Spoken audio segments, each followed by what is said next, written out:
kalimat itu juga harus tetap diluruskan. Kalimat 2 menit itu tetap menurut saya problematik. Ya, saya tidak ingin sedang menjelek-jelekan Pak JK dalam acara itu. Saya tidak ingin mengatakan dia menista agama. Oh ada, kalimatnya saya tunjukkan, menjelekkan Pak JK ada. Nanti saya tunjukkan. Oke. Ya, Oke, boleh selesaikan dulu sedikit. Ada mungkin Nggak, sekarang silakan. sudah ada sudut buka yang bagian mana, Bang? Oke, jadi ini Terima kasih Anda masih bersama kami di Rakyat Bersuara. Kita tanya, di mana letak edukasi yang tadi dikatakan oleh Bang Aziz dari potongan atau komentar Bang Ade? Kalau yang bagian itu memang harusnya sebetulnya sudah ditanya lebih awal ya. Cuman saya lupa tadi. Oh, itu sudah ditanya. Jadi gini, sebetulnya itu bagian dari sebuah rangkaian penjelasan saya tentang ini bahaya loh. Ya, pernyataan-pernyataan semacam ini yang mengatakan bahwa baik Islam maupun Kristen itu berpendapat bahwa saling bunuh itu adalah sesuatu yang membawa berkah gitu ya, mati syahid. Dalam potongan itu ya Bang Ade ya, 2 menit itu yang ya? 2 menit itu. Oke. Nah kemudian yang muncul pertama adalah komentar dari teman saya yang beragama Kristen yang mengatakan bahwa iya dalam agama Kristen tidak ada ajarannya, tadi sebenarnya dikutip oleh Bung Rasman kan, nggak ada tuh ajaran mengatakan bahwa membunuh itu adalah sesuatu yang dia nggak bilang mati syahid ya, yang membawa apa tadi istilah martir ya, membawa kita ke surga lah gitu. Dan dia menjelaskan 10 perintah Tuhan ya, kan yang dimana dikatakan jangan membunuh kan. Kemudian dia juga kutip ada ayat yang tadi jangan membunuh karena kebencian atau apalah kira-kira gitu. Nah ketika itulah saya mengatakan bahwa sebetulnya orang Islam juga seharusnya tersinggung. Jadi pertama adalah orang Kristen seharusnya tersinggung dengan pernyataannya Pak JK. Tidak terima, bukannya tersinggung, marah atau apapun gitu ya. Cuman nggak terima dengan ketika dikatakan dalam Kristen dikatakan bahwa membunuh orang itu, apalagi secara spesifik Pak JK menyebut membunuh orang Kristen itu, orang Islam itu syahid. Itu aja udah nggak bisa dong, kami orang Kristen nggak pernah diajarkan begitu ya. Nah saya kemudian mengatakan menimpali, yang sebetulnya harusnya tersinggung bukan cuma orang Kristen, orang Islam juga tersinggung karena nggak ada satupun ayat dalam Al-Quran yang mengatakan membunuh orang Kristen ya tanpa sebab gitu ya, itu adalah sesuatu yang syahid. Jadi ujungnya adalah sebetulnya sama dengan yang kemudian belakangan saya pahami sebagai apa yang ingin dikatakan oleh Pak JK di situ, yaitu jangan pernah bawa agama ke dalam arena konflik. Karena kalau agama itu dibawa ke arena konflik, maka jadinya orang berpikir dengan cara yang pokoknya lu lawan gue, karena lu Kristen, gue Islam. Nah masalahnya tapi menurut saya adalah kalimat itu juga harus tetap diluruskan. Kalimat 2 menit itu tetap menurut saya problematik. Ya, saya tidak ingin sedang menjelek-jelekan Pak JK dalam acara itu. Saya tidak ingin mengatakan dia menista agama. Oh ada, kalimatnya saya tunjukkan, menjelekkan Pak JK ada. Nanti saya tunjukkan. Oke, Ya, boleh selesaikan dulu sedikit. Ada mungkin Nggak, sekarang silakan. sudah ada sudut buka yang bagian mana Bang? Oke, jadi inilah yang saya bilang Bung Ade ini karena ahli komunikasi. Nggak, sebut aja apa. Dia mau membenarkan apa yang dia sampaikan dalam podcast Ya, ini. apa? Kalimatnya begini ya. Di menit ke 10:42.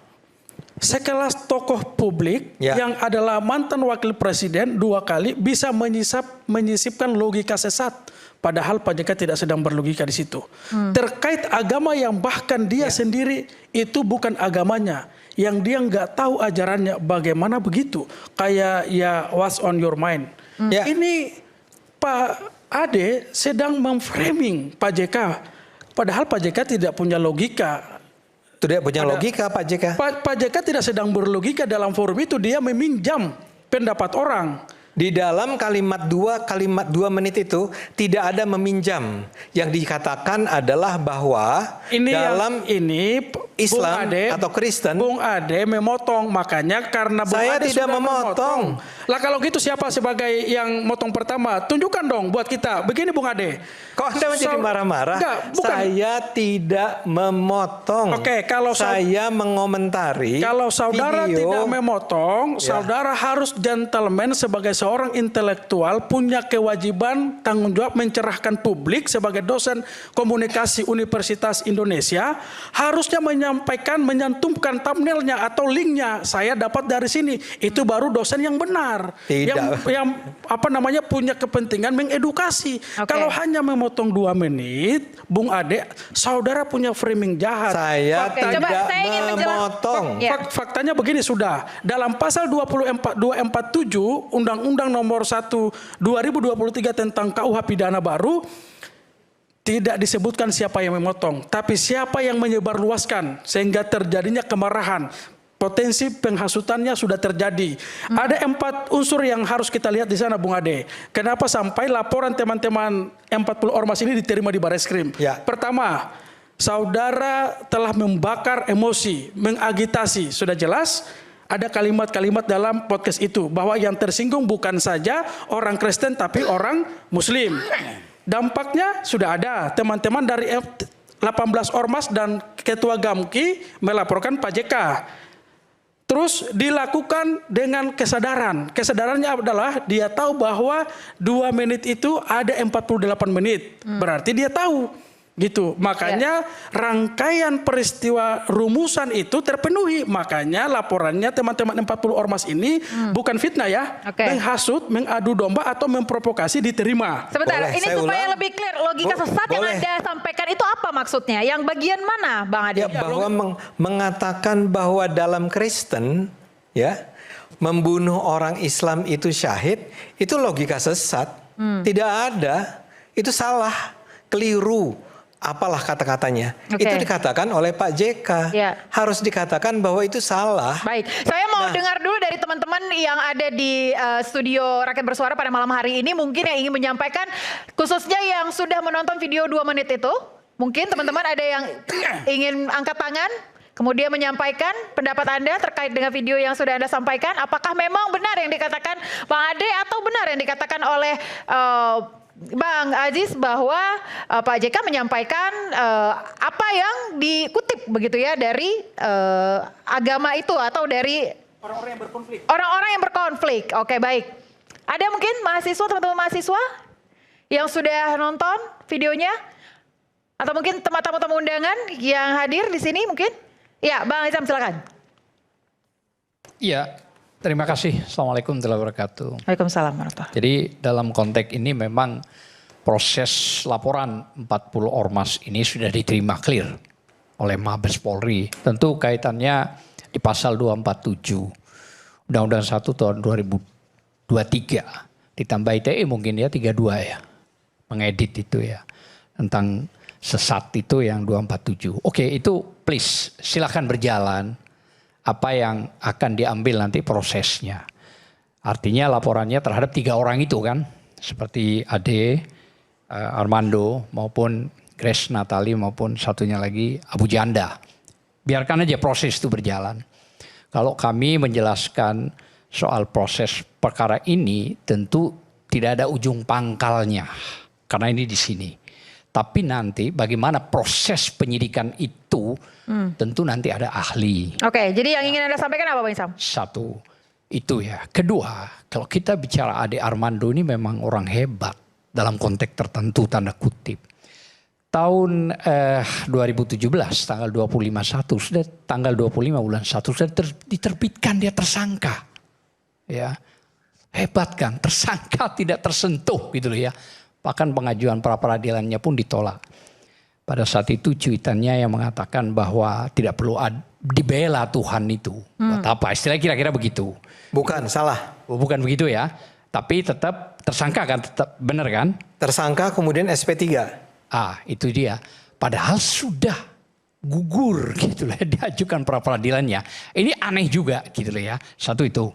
Yang kedua, dilanjutkan dengan 5 Mei ini melaporkan 40 ormas. Tapi ada satu hal yang kebetulan saya sendiri sebagai ketua tim pengacara kasus Kanjuruhan. 136 yang mati. Ya. Wah, itu luar biasa.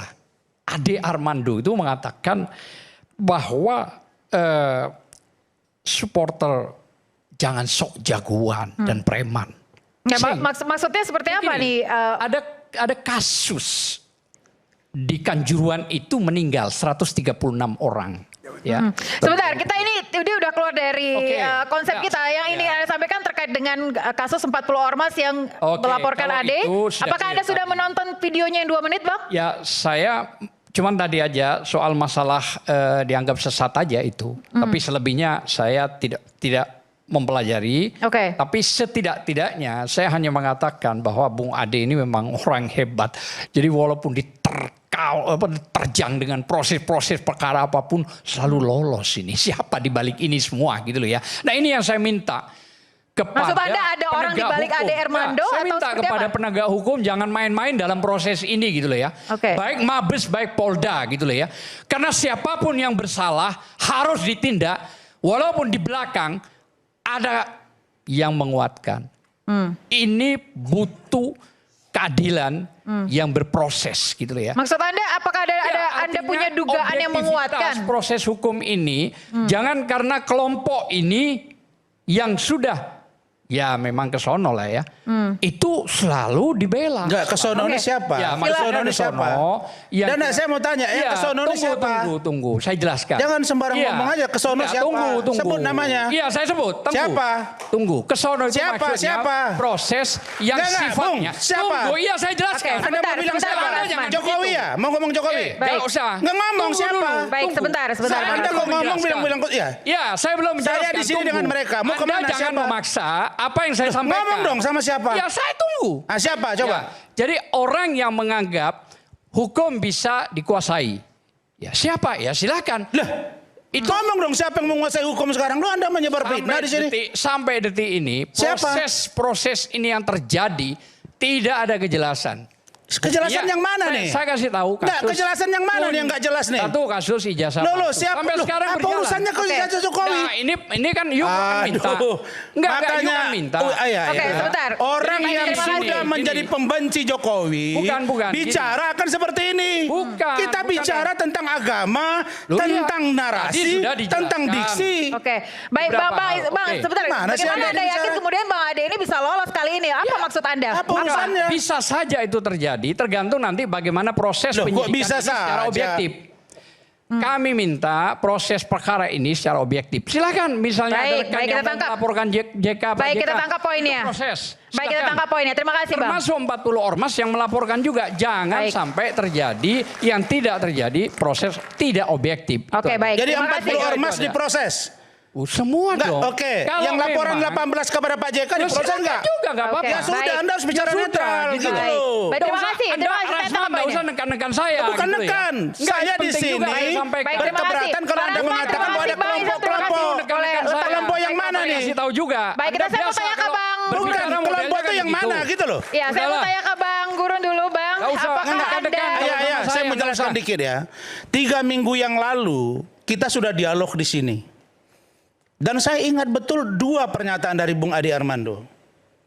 Pertama, beliau mengatakan dia mendapatkan Pak Pendeta, 2 menit itu bukan buatan dia, tapi dari orang lain. Tolong Adinda sebentar ya.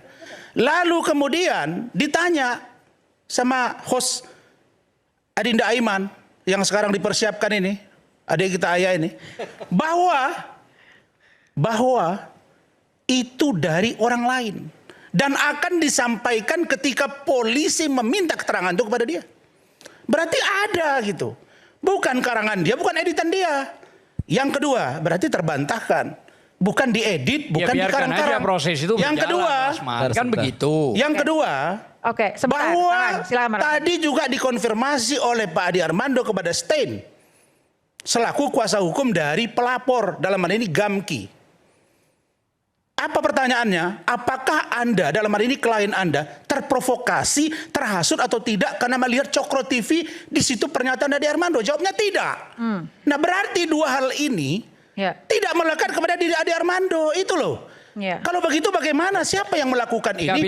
Silakan proses hukum untuk melakukan. Anda berbicara. Sebentar ya. Ada pembenaran. Anda tadi berbicara itu sebagai seorang yang menganalisa perkembangan kasus. Saya tidak lagi berbicara dengan itu. Maaf ya, Ayah ya. Saya sedang berbicara mengomentari pernyataan dari Adinda Aziz.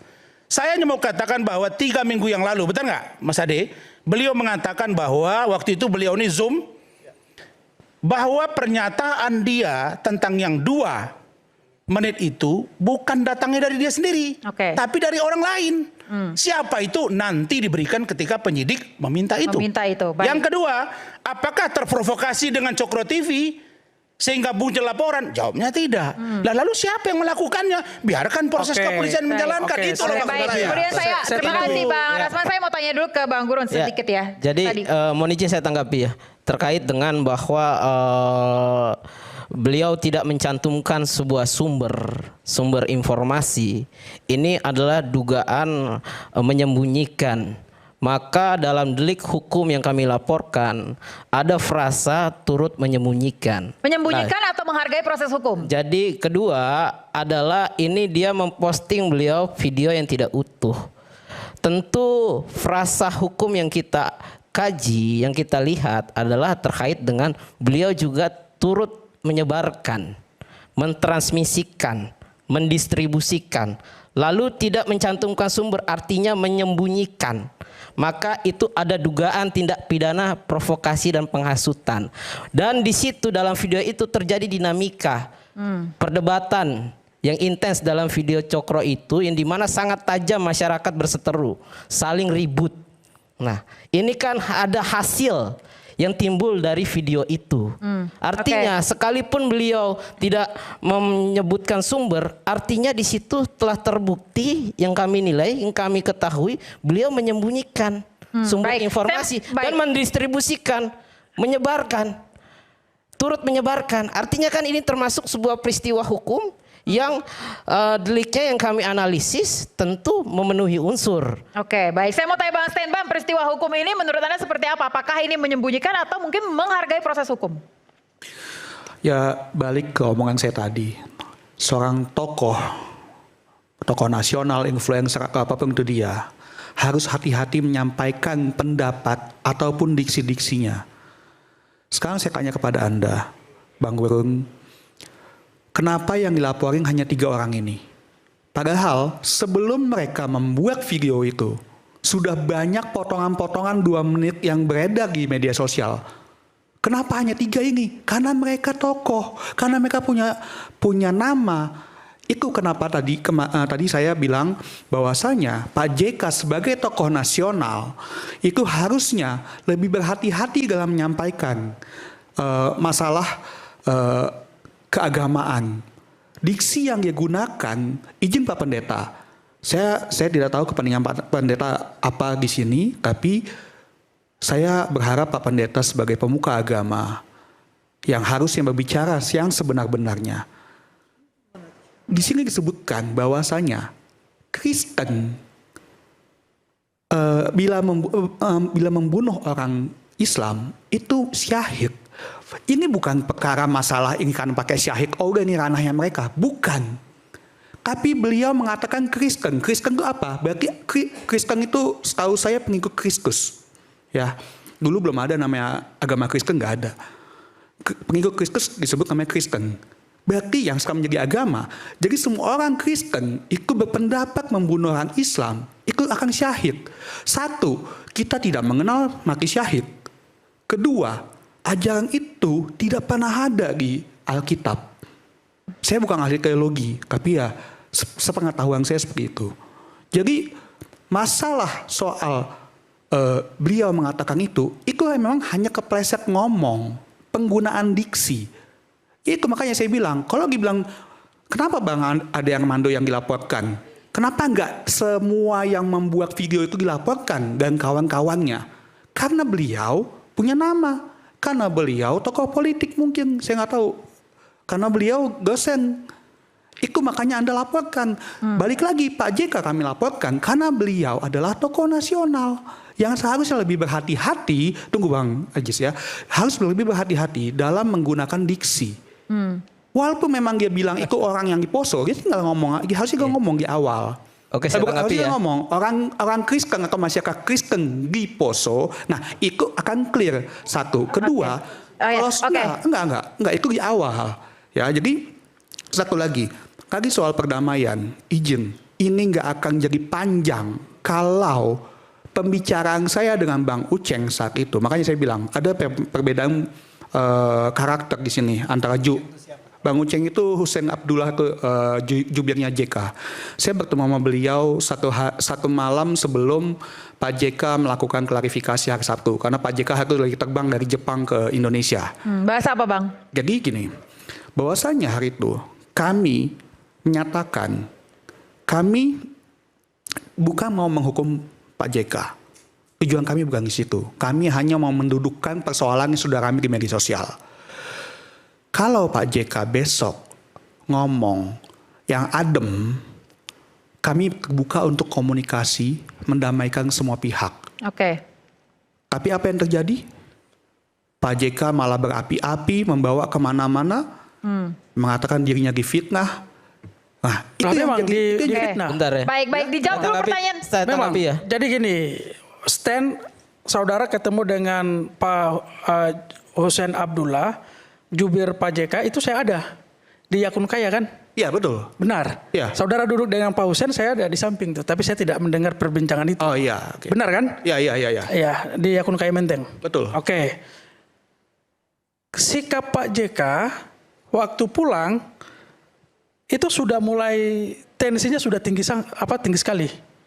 Perdebatan di kolom komentar, beliau dicaci maki, beliau dituduh sebagai tokoh yang menista, sebagai pribadi antagonis yang tidak, itu sudah kemana-mana. Beliau baca itu? Baca, ditunjukkan. Makanya beliau bilang bahwa ini fitnah yang satu level di bawah gerakan PKI. Gaya-gaya mereka ini. Karena kenapa? Ini ingin membenturkan dengan melabeli agama. Makanya beliau marah. Pak JK itu pendamai. Kalau saudara Stanley mau ketemu dengan Pak JK bisa. Tapi kalau lihat situasi yang beliau masih di Jepang, di Yokohama meresmikan masjid, lalu tiba-tiba harus cepat kembali ke Jakarta.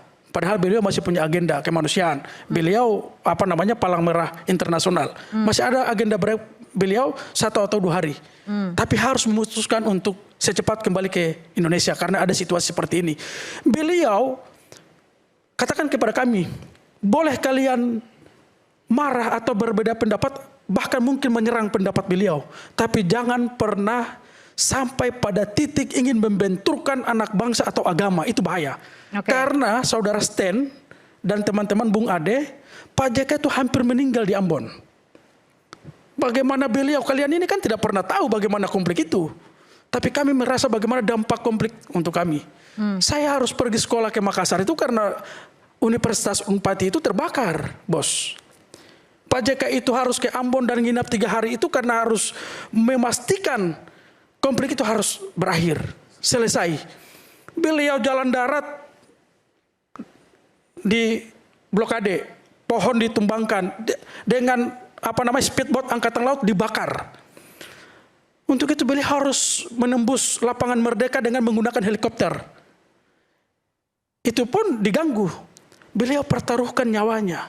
Makanya beliau bilang, kalian boleh menyerang pendapat saya, berbeda pendapat, bahkan mungkin menghina saya pada wilayah yang lain. Tapi jangan menggunakan agama untuk menghancurnya. Karena saya rasa betul bagaimana saya bisa ada di ujung kematian. Oke. Seperti Baik. itu. Tanggapan sedikit itu, Bang? makanya ini lagi-lagi kenapa kalau saudara Stan bilang bahwa Pak JK kalau berapi-api, beliau marah. Pantas Bung Stan, sekelas Pak JK dituduh seperti itu, dipotong videonya. Beliau sedang melakukan agenda kemanusiaan ke Jepang. Lalu tiba-tiba harus mempercepat agenda dan pulang ke Indonesia untuk menanggapi ini. Fitnahnya itu apa? Fitnahnya itu kan sudah jelas tuh potongan video. Itu kan jelas fitnah.